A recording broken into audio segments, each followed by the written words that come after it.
What do you think about swapping out Kyrie for Kemba for the Boston Celtics? It's a terrific call, and we've broached this topic a couple of days on this show.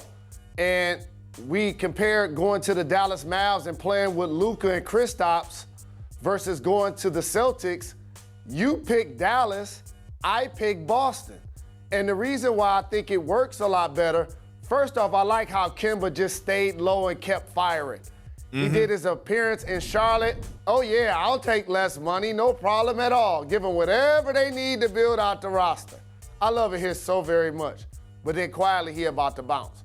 I like it because Brad Stevens' system and how he wants to play. Looking back at any footage, when they acquired Kyrie Irving, I knew that was going to be a style check because the Boston Celtics played a lot of player movement, ball movement that dictated who got the shot. And you saw Isaiah Thomas flourish in that system and average almost 30 points. Kyrie Irving, an all-NBA performer in that system. Rozier became Scary Terry in that system. So adding Kemba, his ability to play off the bounce, but also move and cut, I think is going to be a terrific signing if the Celtics are able to get it done.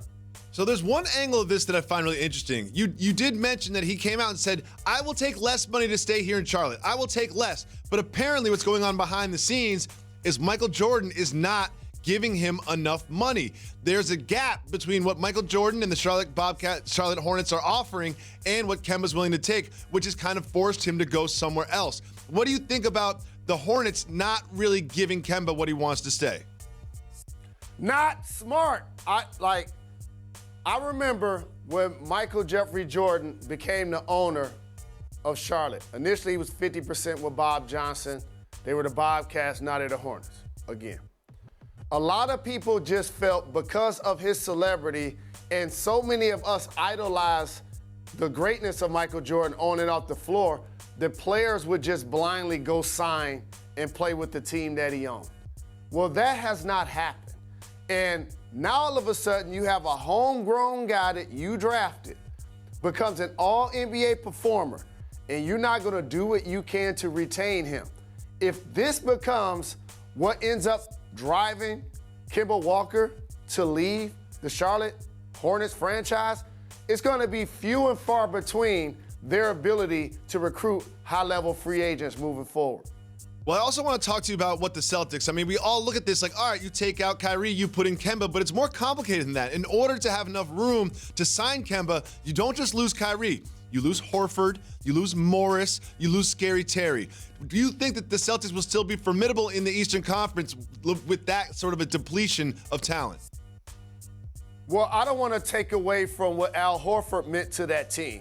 I feel like he was their most important player the last couple of years. He was either first or second in points, rebounds, and assists, and blocks as well. He was that very valuable. There were times where he led the team in assists, he led them in rebounds, he got big defensive stops, in particular against bigs in the East like a Joel Embiid. So you can never discount what Al Horford brings to the table. An improved three-shooter, can play out on the floor, and also a quality veteran in the locker room. But he is getting a little bit older. And if you're the Boston Celtics, at this point of his career, it's not a wise investment to give 4 years, $100 million to Al Horford because he's not going to continue to grow with Tatum and Brown and Smart.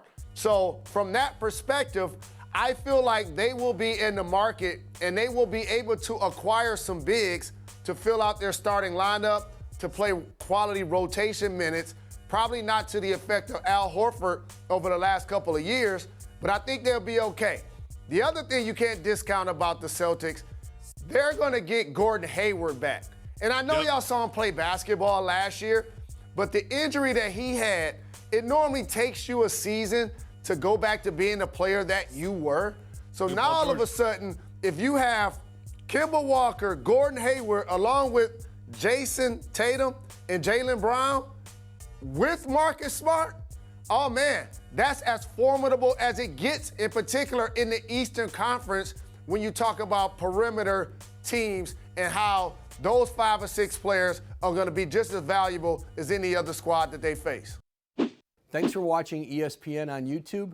For highlights and analysis, check out the ESPN app. And for live streaming and premium content, check out ESPN+.